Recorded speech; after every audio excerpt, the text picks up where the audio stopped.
We saw Imam Ali alayhi salam as Asadullah, the leader, the Imam, the just one, the undefeatable, the inheritor of the secrets of the prophets, the father of the Imams, the feeder of the orphans, the carer of the poor. But how does Ali ibn Abi Talib say Ali ibn Abi Talib alayhi salam? He says, Ana abdun min abidi Muhammad sallallahu alayhi wa alihi. Allahumma salli ala Muhammad. He says, I am a slave and I'm a servant of Muhammad sallallahu alayhi wa alihi. Brothers and sisters, tonight on this holy night of Qadr, the holiest night of the year, I've been given the opportunity to speak to you. And honestly, on an occasion like this, one of the hardest things is to choose a topic that can relate to everyone, that everyone can listen to and connect to. Whether you're old or young, whether you're youth or you're a father or a mother. And it's only fitting that we keep the core discussion, inshallah, about Imam Ali alayhi salam. Now, one of the central teachings of Amir al-Mu'mineen alayhi salam, and you can easily observe this, and it's clearly manifested in his sermons, in his dua, in the hadith that we hear about Imam Ali alayhi salam, in his munajat, is the level of self-awareness that Imam had. You know, when all of us observe Ali alayhi salam as, you know, the greatest man that ever lived on earth after the Holy Prophet, whereas he sees himself as a servant, as a slave. The key exemplified concept or idea that Imam Ali alayhi salam, that's central to his teachings, is to have self-awareness. Man arifa nafsahu faqad arifa rabbahu. He who knows himself has the opportunity to know his Lord. And let me give you a few examples of what this means, practically speaking. When you truly know yourself, you recognize your own limitations. You recognize how quickly you become tired and bored. You recognize how easily it is to be angered and frustrated. How you struggle to be consistent in your worship. But through recognizing these limitations in yourself, you begin to understand the unlimited nature of Allah subhanahu wa ta'ala, whose power never weakens, whose mercy never tires. Allahumma inni as'aluka bi rahmatika allati wasi'at kulla shay', whose wisdom never falters. And when you look deep within yourself, you recognize your own need for validation and love. From when you're born, you're constantly in need to be loved and cared for. When your heart longs to be seen and appreciated, you begin to understand Allah subhanahu wa ta'ala's attributes of Al-Wadud, the most loving, who sees you completely, who loves you perfectly. And perhaps most powerfully is when you witness your own capacity for change and growth. How you can transform from being an ignorant person to a knowledgeable person, from weakness to strength, from heedlessness to awareness. You begin to understand Allah subhanahu wa ta'ala's attribute of Al-Muhyi, the one who brings life to what was dead, the one who transforms hearts.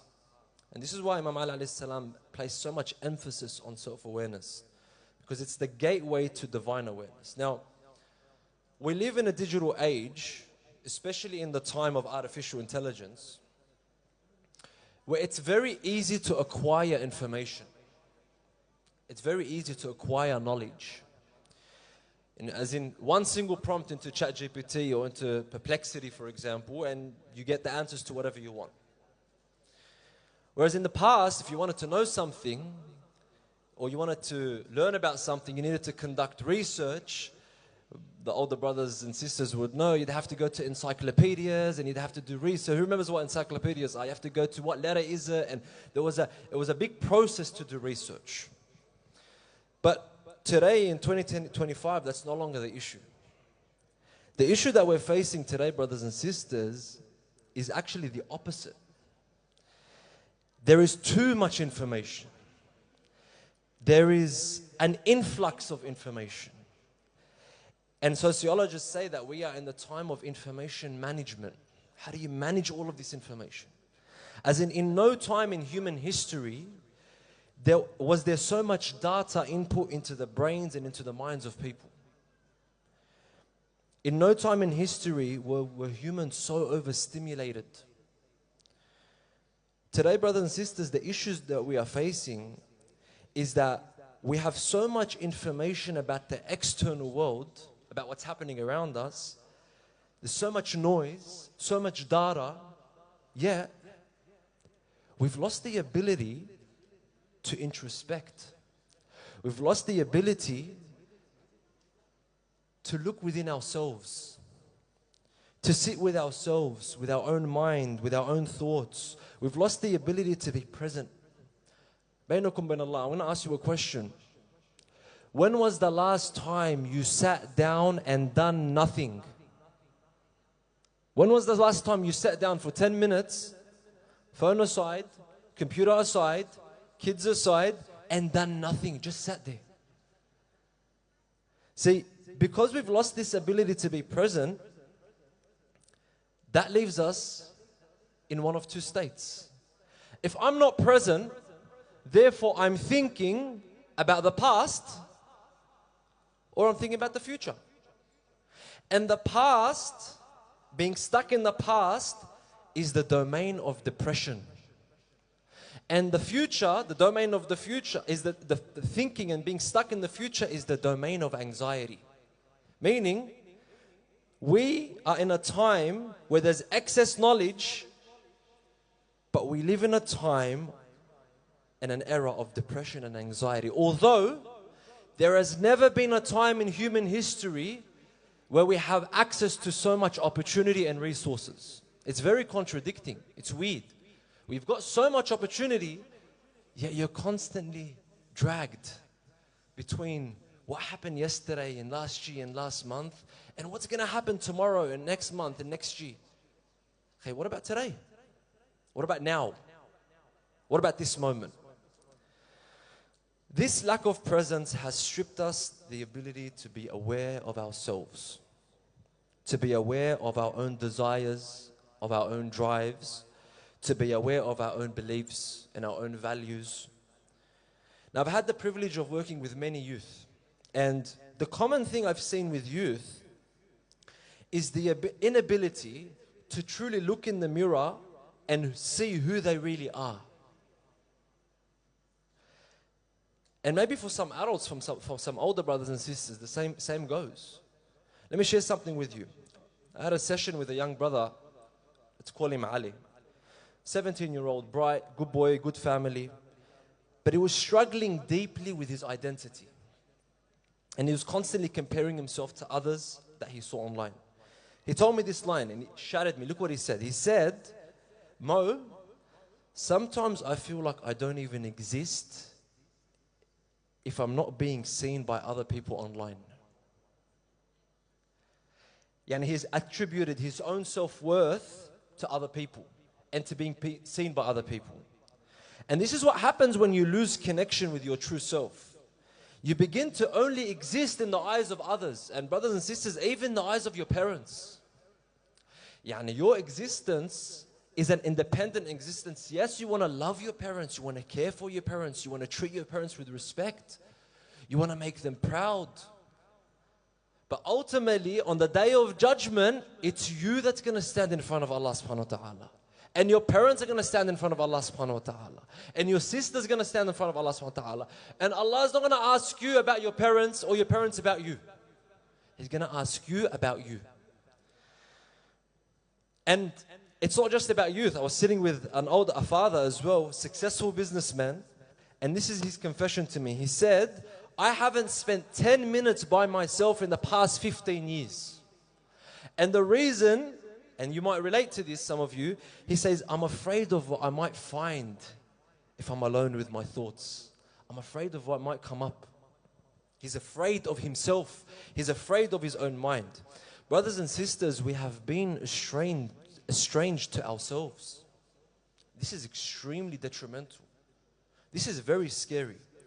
Many of us are constantly on the run, constantly stimulated, constantly thinking of how can I have the most amount of fun? How can I make the most amount of money? How can I follow the next trend on TikTok? How can I keep up with the expectations of the fake world of social media? And to this, brothers, I have to say one thing. Slow down. Slow down. Slow down, because you are a human being, not a human doing. You're a human being. Your existence is to be, not to do. As in, when Allah subhanahu wa ta'ala created you and you came out of your mother's womb, did you have to do anything to deserve love? Did you have to do or achieve anything for your parents to love you? No. You just had to be. You just had to exist. And do you think your mother loves you more than God? Do you think Allah subhanahu wa ta'ala is some dictator standing on a chair with that what do they call it? That trident, just waiting for you to make a mistake? No one's love for you can supersede the love of Allah subhanahu wa ta'ala for you. But for you to tap into that, you need to slow down. You need to calm down, to be present. And tonight, brothers and sisters, the goal is not to be thinking 100 kilometers per hour. This is Laylatul Qadr, Al-Layla Al-Uzma, the greatest night of the year. It's not to be finishing every single amal and to tick boxes. Tonight isn't about feeling good about yourself because you did this amal and that amal. It's not about bragging to your friends that you've done 100 rak'at. Tonight, I ask you to be present. To be present in every dua, in every istighfar, in every sujood. If you want to speak to someone about something that is outside of the domain of Allah subhanahu wa ta'ala, go outside. Go downstairs. Don't judge yourself. Don't feel bad for it. Go downstairs, have that little conversation, and once you enter those doors, you be present. Allah subhanahu wa ta'ala, you want to ask Allah. Some people think that for me to build a connection with God, I need to be spiritual, then I can develop that relationship. Habibi, ask Allah subhanahu wa ta'ala to help you to be spiritual. Ask Allah subhanahu wa ta'ala in this night to grant you the ability to be present, to grant you the ability to have self-awareness. Now, before I leave you, I want to leave you, inshallah, tonight with 3 practical ways to develop self-awareness in your life, starting from tonight. And inshallah, you can carry it on throughout the rest of Shahr Ramadan and even beyond Shahr Ramadan, is Allah rad. Sallu ala Muhammad wa ali Muhammad.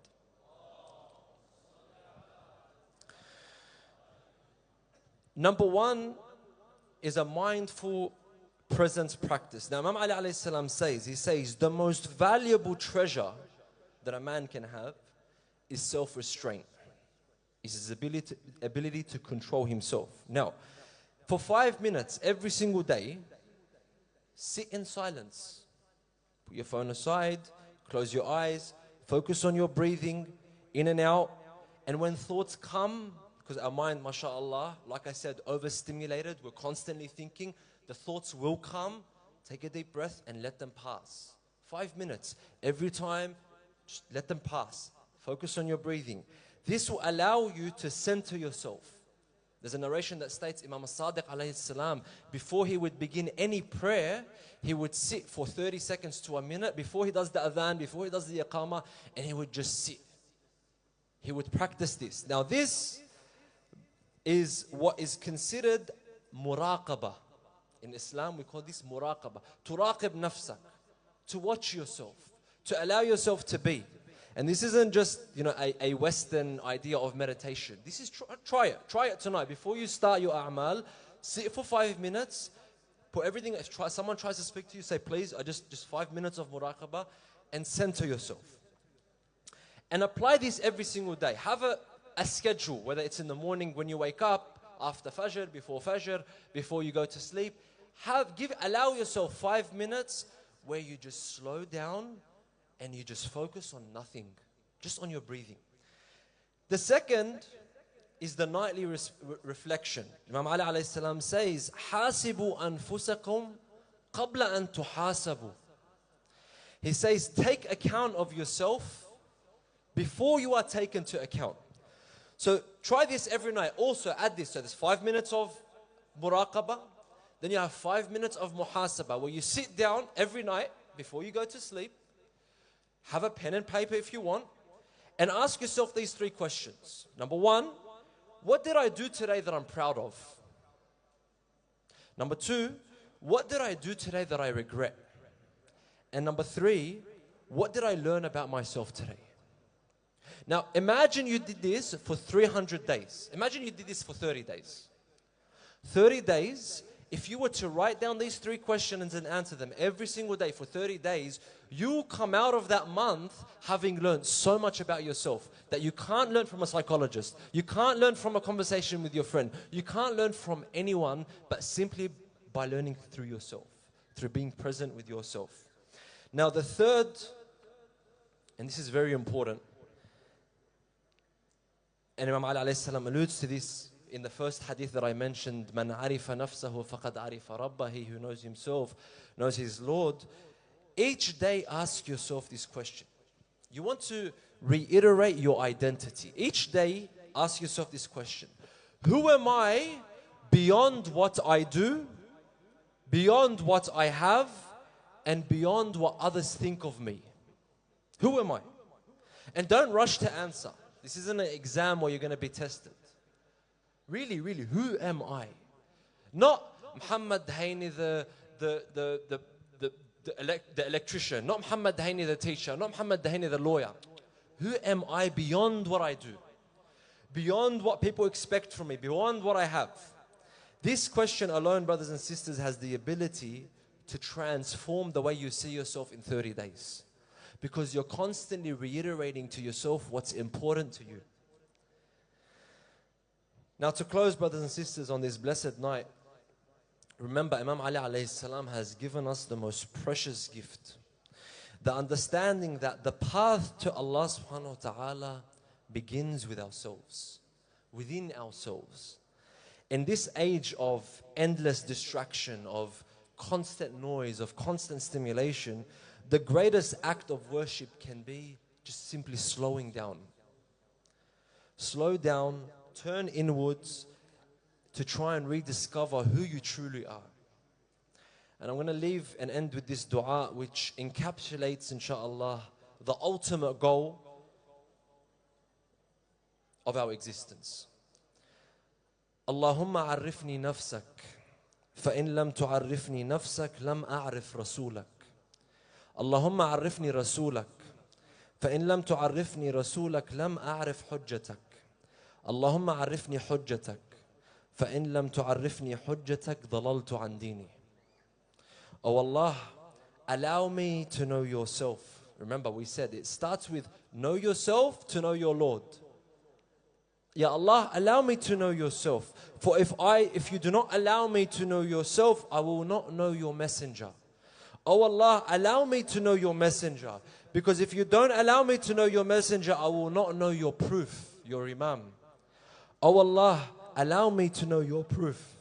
For if you do not allow me to know your proof, I will go astray in my religion. أقول قولي هذا وأستغفر الله لي ولكم والحمد لله رب العالمين وصلى اللهم على سيدنا محمد وعلى آل بيته الطيبين الطاهرين.